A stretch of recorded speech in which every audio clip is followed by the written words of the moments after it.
Հայաստանի Հանրապետությունում հարգելի բարեկամներ բոլոր տեսակ նորմերը խախտված են։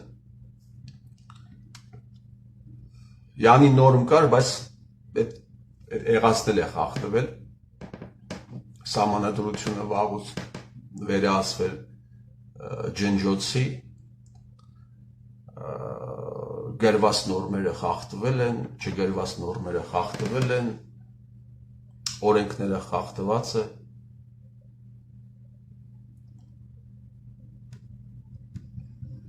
Բայց երկու նորմ, հարգելի բարեկամներ, երկու նորմ իշխանությունները պահում են աչքի լույսի պես։ Առաջին նորմը նրանք չեն հրապարակում այն մարդկանց անունները, ովքեր ազգային անվտանգության ծառայության գործակալ լինելով հանդերձ զբաղվել են քաղաքական ընդդիմադիր գործունեությամբ, քրեական գործունեությամբ, լրագրողական գործունեությամբ ու այսպես շարունակ։ Լուստրացիա չի իրականացում Հայաստանի Հանրապետությունում, դա պահում են աչքի լույսի պես։ Փաշինյան Նիկոլ, քո շրջապատում կան մարդիկ, ովքեր չեն եղել ազգային անվտանգության ծառայության գործակալ։ Հասարակությունը ուզում է իմանալ։ Դու մի կողմից անոնսել ես, որ նախկին ռեժիմը եղել է հանցավոր, բայց մյուս կողմից չես հրապարակում են ստահակների անունները, ովքեր համագործակցել են նախկին հանցավոր ռեժիմի հատուկ ծառայությունների հետ։ Արարատ Միրզոյանը օրինակ համագործակցել է նախկին ռեժիմի հատուկ ծառայությունների հետ, եղել է նախկին ռեժիմի գործակալը, բայց հիմա զբաղեցնում է արտաքին գործոց նախարարի պաշտոնը։ Քանի 100 Արարատ Միրզոյան կա հիմա քո շրջապատում։ Սա այս կազուսը Փաշինյան Նիկոլ դու քո աջակիցներին երբ ես բացատրելու։ Այս պարադոքսը Փաշինյան Նիկոլ դու ժողովրդին երբ ես բացատրելու։ Ինչու չի հրապարակվում այն մարդկանց անունները, ովքեր եղել են ազգային անվտանգության ծառայության գործակալներ նախկին հանցավոր ռեժիմի ժամանակահատվածում։ Փաշինյան Նիկոլ, դու 2008 թվականի մարտին եղել ես ընդդիմադիր գործիչ, թե եղել ես ազգային անվտանգության ծառայության տակ գործած, վերահսկողության տակ գործած անձնավորություն կամ գործակալ։ Այս հարցը ինչ-որ մի լրագրող պիտի բարձրացնի քեզ հետ զրուցելու, քեզ հարցեր ուղղելու ժամանակ։ Այս հարցը ինչ-որ մեկը պիտի տա Ռոբերտ Քոչարյանին։ Այս հարցը ինչ-որ մեկը պիտի տա Սերժ Սարգսյանին։ Եթե որևէ լրագրողի ասես, որ քո գործունեությունը լրագրողական գործունեության հետ աղերս չունի, գիտես ինչ կանեն քեզ։ Գիտես ինչ կանեն։ Տարիներ շարունակ այս հարցը լրության է մատնվել։ Տարիներ շարունակ։ Փաշինյան Նիկոլ, բոլոր նորմերը խախտում ես, գլուխդ արդեն մտցրել ես եկեղեցական նորմերն ես փորձում չեղարկել։ Ազգային անվտանգության ծառայության գործակալների անունների չհրապարակումը ինչի հետ է կապված։ Ինչի հետ է կապված։ Փաշինյան Նիկոլ, Արարատ Միրզոյանին, որ նշանակել ես արտաքին գործոց նախարար, այդ գործակալին ինչի հետ է կապված։ Սա ինչ բացատրություն ունի։ Միքայել Մինասյան, թղթերը քո մոտ են, ազգային անվտանգության ծառայության կարևոր թղթերը քո մոտ են, այն պապկայի մեջ դրված։ Ինչու ես հրապարակել միայն Արարատ Միրզոյանի գործը։ Հետաքրքիր է, ինչու ես հրապարակել միայն իր գործը։ Դու ընդդիմադիր ընկերներ ունես։ Դու ընդդիմադիր ընկերներ ունես, այս հարցը քեզ չեն տվել քո ընկերները։ Ինչու միայն Արարատ Միրզոյանին։ Արարատ Միրզոյանին 2020 թվականի նոյեմբերին գցեցին քացուտակ, 2 ամիս հետո հրապարակեցին Արարատ Միրզոյանի գործակալական թղթերը։ Էս ինչ ֆոկուս էր Միքայել Մինասյան։ Ինչու հրապարակվեց Արարատ Միրզոյանի գործը։ Հրապարակող էր, բոլոր գործերը հրապարակի իր։ Չէ՞ որ դու Փաշինյան Նիկոլի հետ Ճշնամական հարաբերություններ ունես, ինչպես դու ես խոսում դրա մասին։ Փաշինյան Նիկոլի գործը ինչու չես հրապարակում։ Արմեն Գրիգորյանի գործը ինչու չես հրապարակում, օրինակ գործակալ չի եղել Արմեն Գրիգորյանը։ Փաշինյան Նիկոլ, Արարատ Միրզոյանի վրա են հարձակվում, Արարատ Միրզոյանը ունի, ես այդ ստահակին չեմ ուզում պաշտպանել Արարատ Միրզոյանի, ես դրան չեմ ուզում պաշտպանել, բայց ճիշտը մնում է ճիշտ, Արարատ Միրզոյանի վրա են հարձակվում, Արարատ Միրզոյանը շրջապատված լինելով ազգային անվտանգության ծառայության սպաների զինված սպաների հարևանությամբ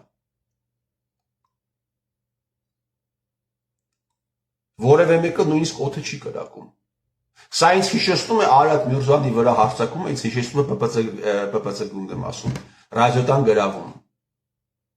Երբ որևէ գործողություն չիրականացրեց ծառայություն իրականացնողը։ Շատ նման է։ Ինչու Արարատ Միրզոյանին թույլ տվեցին, որ այդ գիշերը գցեն քացու տակ։ Ինչու Արարատ Միրզոյանի գործակալական գործերը հրապարակվեց։ Եվ միայն իրենը մնացած թղթերը պահվում են աչքի լույսի պես, պահվում են որպես սրբության սրբոց։ Արարատ Միրզոյանը պիտի հիշեցնեմ ձեզ հարգելի բարեկամներ, մինչ այդ սկսել էր որոշակի կոնսուլտացիաներ քաղաքական։ Փաշինյան Նիկոլ եւ Միքայել Մինասյան այս գործողությունները Արարատ Միրզոյանի հետ արդյոք կապ են ունեցել տվյալ կոնսուլտացիաների հետ, թե չեն ունեցել։ Եվս մեկ անգամ հարց եմ տալիս Միքայել Մինասյան, Արայիկ Հարությունյանը գործակալ չէր, աշխատակազմի ղեկավարը։ Պապիկյան Սուրիկը գործակալ չէր։ Իմ ունեցած տվյալներով Պապիկյան Սուրիկը ժամանակին նաև հանրապետական կուսակցության անդամագրվելու դիմում է գրել։ Այդ դիմումի բնօրինակը կամ կոպիան քո մոտ չկա, ինչու չես հրապարակել։ Ինչու այդ թղթերը չհրապարակվեցին մինչև պատերազմը։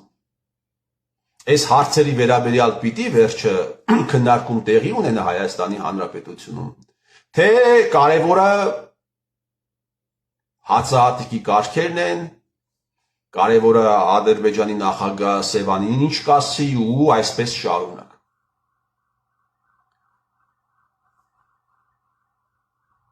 Փաշինյան, դու կարող ես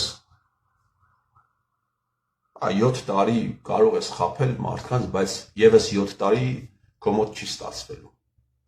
Չի ստացվելու։ Արդեն մարդիկ իրենց աչքերը բացել են, այդ թվում քո հավատավոր մասսաները։ Ինչ որ մի բան հասկանում են։ Ինչ որ մի բան հասկանում են, որ այն չէ։ Ամենավերջին հացագործությունների մեջ մեղադրել ես դու Սերժ Սարգսյանին, Նիկոլ Փաշինյան, ամենավերջին հանցագործությունների մեջ։ Հարցը նրանում չի, որ Սերժը չի դատվել։ Հարցը նրանում է, որ Սերժը դատում է հիմա։ Ոչ թե Սերժը չի դատվել, սա կես ողբերգությունն է։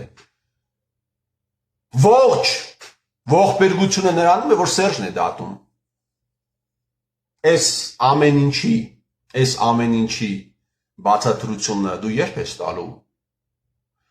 Վաճառված բլոգերներ, վաճառված ժուրնալիստներ, վաճառված քաղաքական գործիչներ, վերլուծաբաններ, դաշնակ մաշնակներ, ձեր երթումը դержած, մի հատ էլ զենքի վրա եք երթում տալիս, էդ եք դержե։ Այս թեմաների մասին չի կարելի խոսել։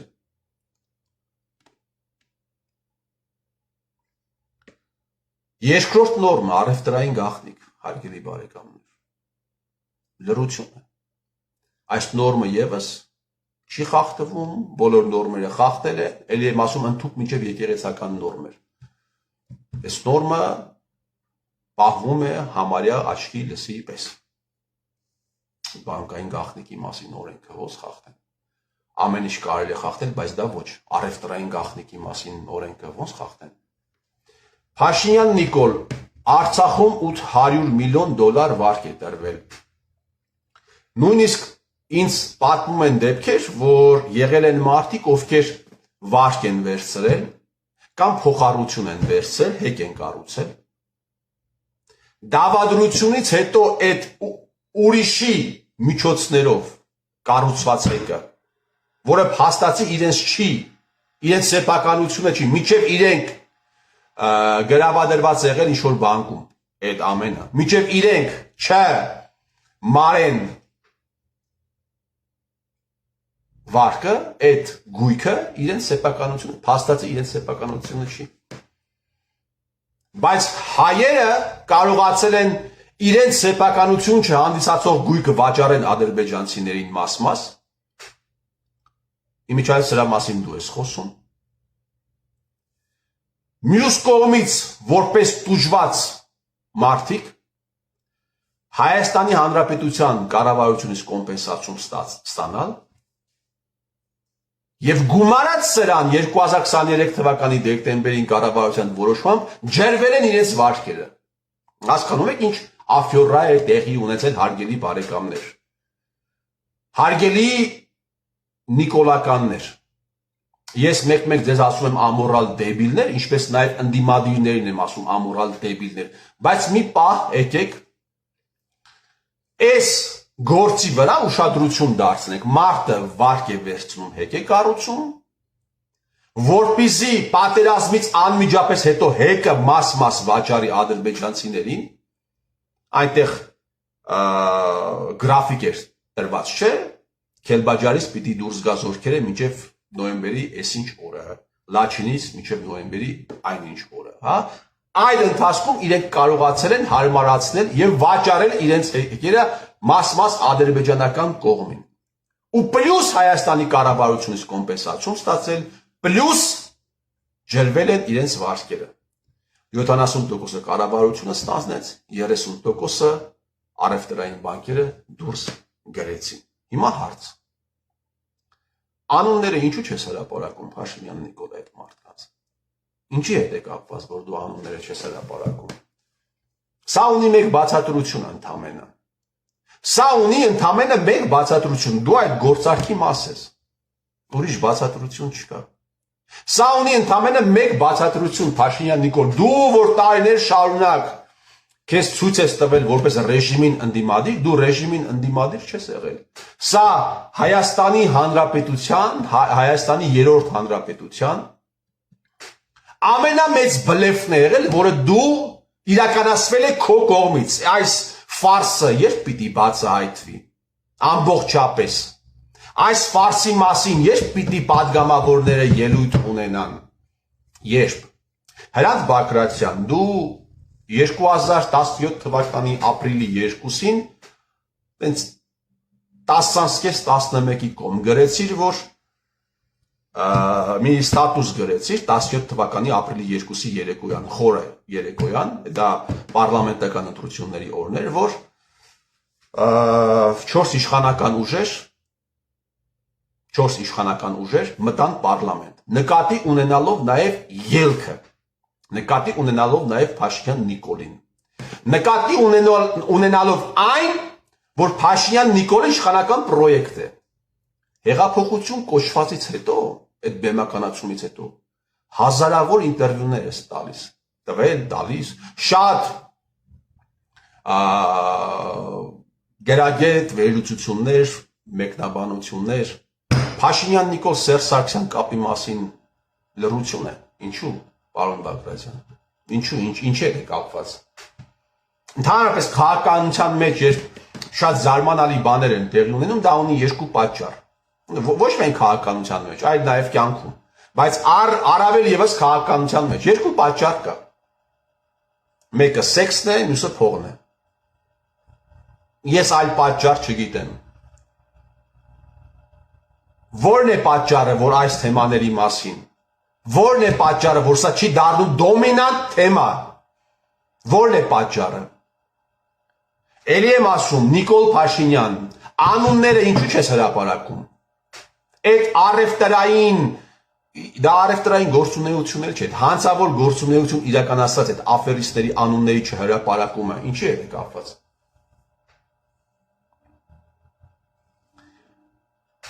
Ում վարկերն ես դու, ժողովրդական լեզվով ասած ջրել, ում վարկերը, 10 ամենախոշոր վարկառուների անունները, այդ $800 միլիոն փաթեթը ձևավորվել էր Դրամբոնի, Ստեփանակերտի, Մարտունու, զինվորականների, ուսուցիչների, ինժեներների, սպառողական վարկերից, հիպոթեկային վարկերից, մեծամասամբ ապառիկներից, թե քո հրճակած նախկին թալանչիների վարկերից է ձևավորված եղել։ Ու տեսեք, այս երկու խումբը իշխանական եւ ոչ իշխանական բլոգերներ եւ հակաիշխանական բլոգերներ, ժուրնալիստներ, ոչ նա է խոսում սրա մասին, ոչ նա է խոսում սրա մասին։ Եվ այսպես գտնվելով դաշինքի մեջ, ոչ էլ պարլամենտում են խոսում, ոչ միտեղ, եւ այսպիսի էլի հարցեր կան, որոնց ընդհանրապես, որոնց մասին չի խոսվում, եւ այսպես տանում են ժողովրդին հերթական ողբերգություն դեպի։ Իմիջիայլ այդ ողբերգությունից իրենք չեն տուժում։ Իրենք ողջ են, առողջ են, ինչպես տեսնում եք, կարողացել են նույնիսկ պարտությունը կապիտալիզացնել, հարգելի բարեկամներ, նույնիսկ եղել են մարդիկ, ովքեր պարտությունը, ողբերգությունը կարողացել են կապիտալիզացնել, դե հələ հաղթանակը կապիտալիզացրեցին, հասկացանք։ Հələ հաղթանակը կապիտալիզացրեցին, հաղթանակ էին տարել, բայց պարտությունը կարողանան դա անել, պարտությունը կարողանան տրանսֆորմացիայի ենթարկել դեպի հաղթման, նյութական շահույթի, դա ամեն մարդ չի կարող անել։ Ամեն ազգության ներկայացուցիչ չի կարող անել, հայերն արեցին, ղարաբաղցիներն արեցին։ Ասում է, մենք կգանք իշխանության, կպարզվի։ Ինչը պիտի պարզվի, պարոն Ռոբերտ Քոչարյան, դու որ եկար իշխանության։ Երևանի կենտրոնի կեսը Արմեն Գևորգյանին է պատկանում։ Դա պիտի պարզվի։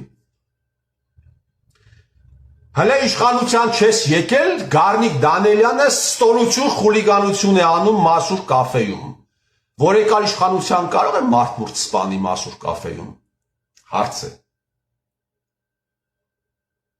Կարող է այդպիսի բան տեղի ունենալ։ Արծվիկ Մինասյանը պիտի պարզի,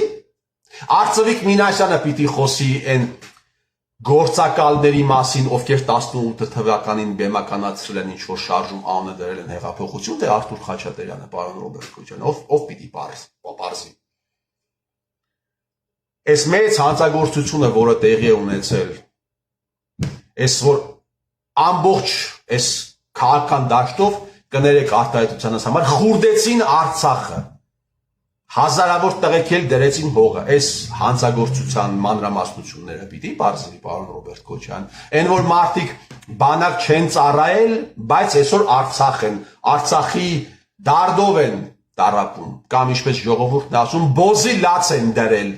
այդ աֆյորան պիտի պարզվի, խմբակցությանը կեսից ավելը փախած է բանակից, պարոն Ռոբերտ Քոչարյան, այս ո՞նց է եղել։ Հիմա այս ամեն ինչը պիտի պարզվի, երբ դուք գաք իշխանության, ինչ որ չեմ հավատում։ 2008 թվականին, պարոն Ռոբերտ Քոչարյան,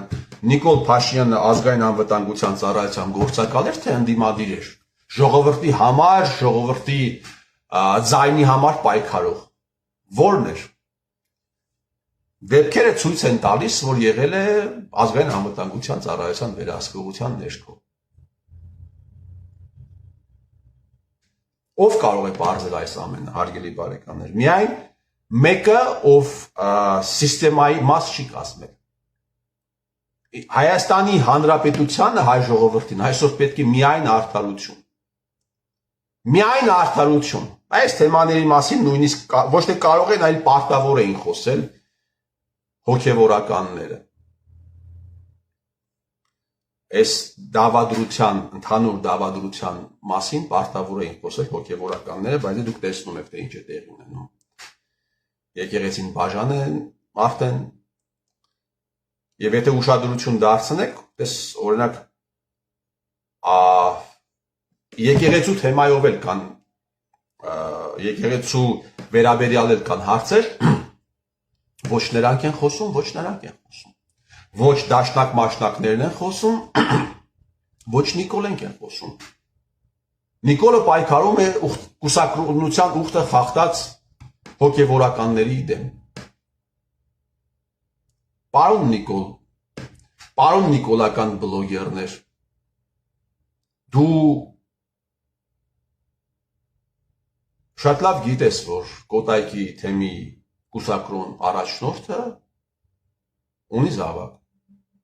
Եվ ինքը դաստիարակել է մի այնպիսի զավակ, որը խուլիգանություն է անում պարլամենտում։ Հարձակվել է զոհված զինվորների հարազատների վրա իր կաբինետում, այդպիսի մարդ է դաստիարակել։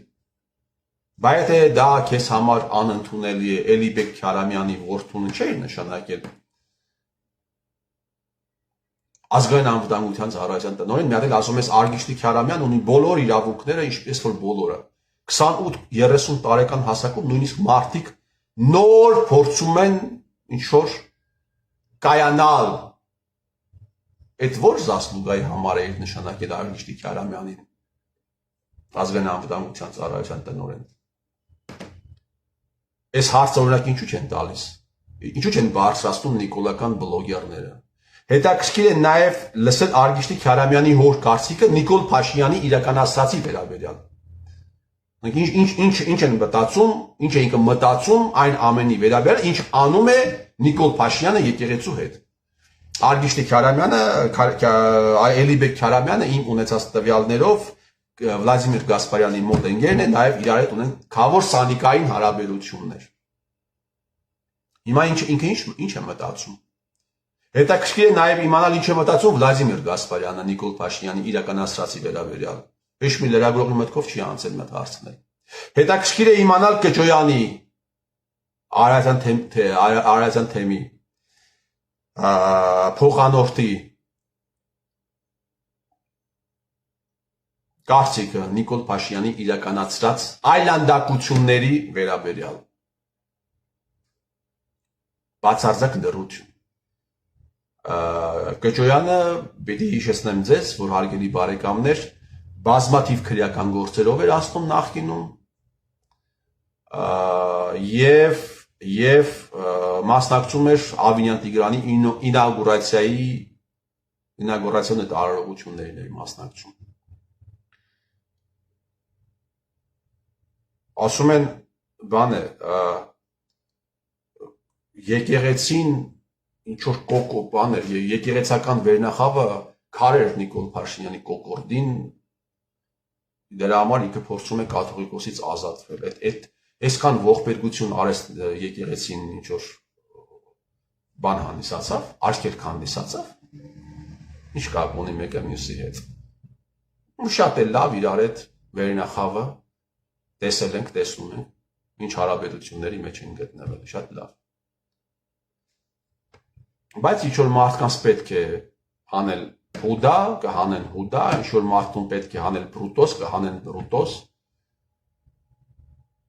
Այսպես շարունակ։ Սա տալդա երկիր է, հարգելի բարեկամներ։ Իմիջիայլոց նաև այն մարդուն, ում հիմա բրուտոս են կոչում, Մասյացոտն թեմի առաջնորդին։ Ես չեմ ընդունում այդ ձևակերպումները, բայց հետաքրքիր է։ Գևորգ arczepiskopos Սարաֆյան, եթե չեմ սխալվում։ Երբ Փաշինյան Նիկոլը մտնում է եկեղեցի, Փաշինյան Նիկոլին ծափահարում են։ Այդ ինչ այլանդակություն է, հարգելի arczepiskopos։ Դա այդ ինչ է։ Ինչի համար են եկեղեցում հավաքվածները Փաշինյան Նիկոլին ծափահարում, եւ դուք գտնվելով եկեղեցում, դուք չեք սաստում այդ այլանդակությունը, ինչի համար։ Սա նորմալ երևույթ է։ Նորմալ երևույթ է, որ մարդը ով այսքան այլանդակությունների մեջ թաթախված է, մարդը ով այսքան այլանդակությունների մեջ է, այսքան պատճառ է հանդիսացել, այսքան արյան այդ մարդուն եկեղեցու մեջ դիմավորում է ծափողջույններով։ Ինչքան ուզում եք դուք կաթողիկոսին ատեք կամ չընդունեք, ինչ կապ ունի։ Դա Փաշինյան Նիկոլի արածի հետ։ Ինչ կապ ունի։ Հիմա Փաշինյան Նիկոլին կարող է վաղը թշնամի դառնալ, չգիտեմ, օրինակ իսկապես իրական թշնամի դառնալ, ինչ որ մի սերժական տականք։ Ես երբեք չեմ կարող նրան համարել բարեկամ։ Ես չեմ ընդունում իմ թշնամին իմ բարեկամն է սկզբունքը։ Իմ թշնամին իմ բարեկամը կլինի միայն այն ժամանակ, երբ ինքը կիսի այն արժեքները, որը ես ինքս ունեմ։ Հիմա այս մարդը մտնում է եկեղեցի, այդ ծափուղջույնները ինչի համար են։ Ալես Սիմոնյանը մտնում է եկեղեցի, մարդը ով 20 թվականին ասում էր Աղդամը իմ հայրենիքն է, հիմա բերաններին են գալիս են բոլոր մարդկանց, ովքեր Արցախ բառը հանկարծ կասեն, հոսքս այդ դաշնակ մաշնակներին չի վերաբերվում։ Հանցագործության համար եք ծափահարում։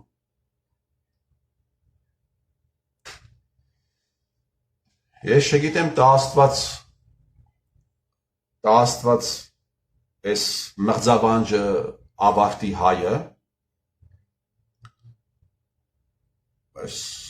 հոգևոր կյանքում մղջավ, թեպետ դուք հոգևոր կյանքով ապրող էլ չեք եղել մի հատ էլի։ Ինչ հոգևոր կյանք։ Թե այն կողմը, թե այն կողմը։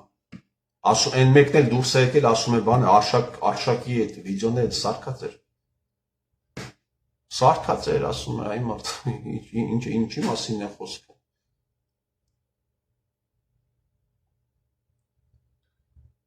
Գելենվագենն էլ էր սարքած։ Ամեն ինչը սարքած է։ Արսեն, ամեն ինչ։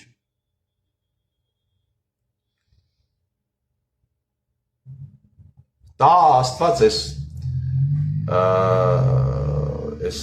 իմիջայց այդ տեսանյութը, որը հրապարակվել է, իսկապես եղել է ապուրինի հրապարակումը։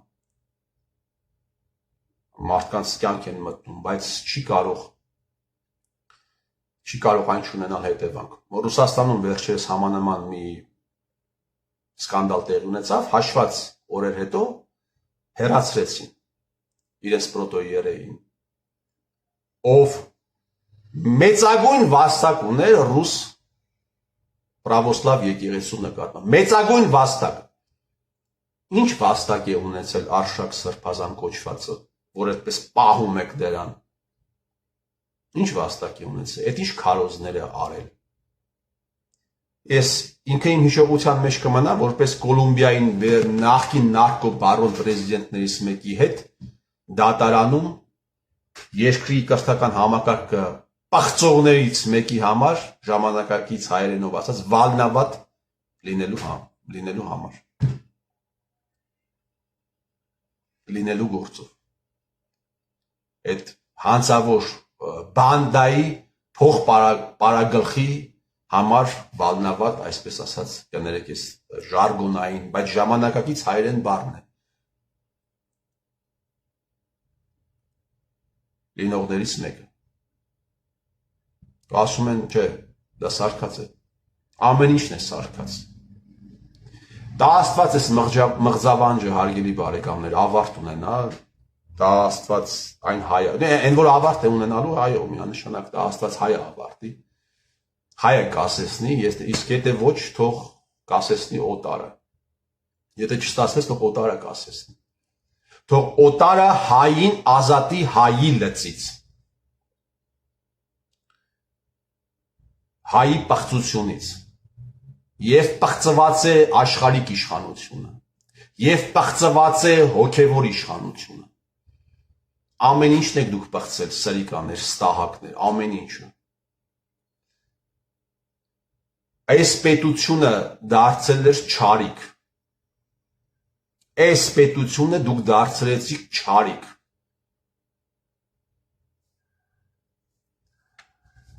հային պետք է փրկել հայից, ես ձեր տիրոջ մերը,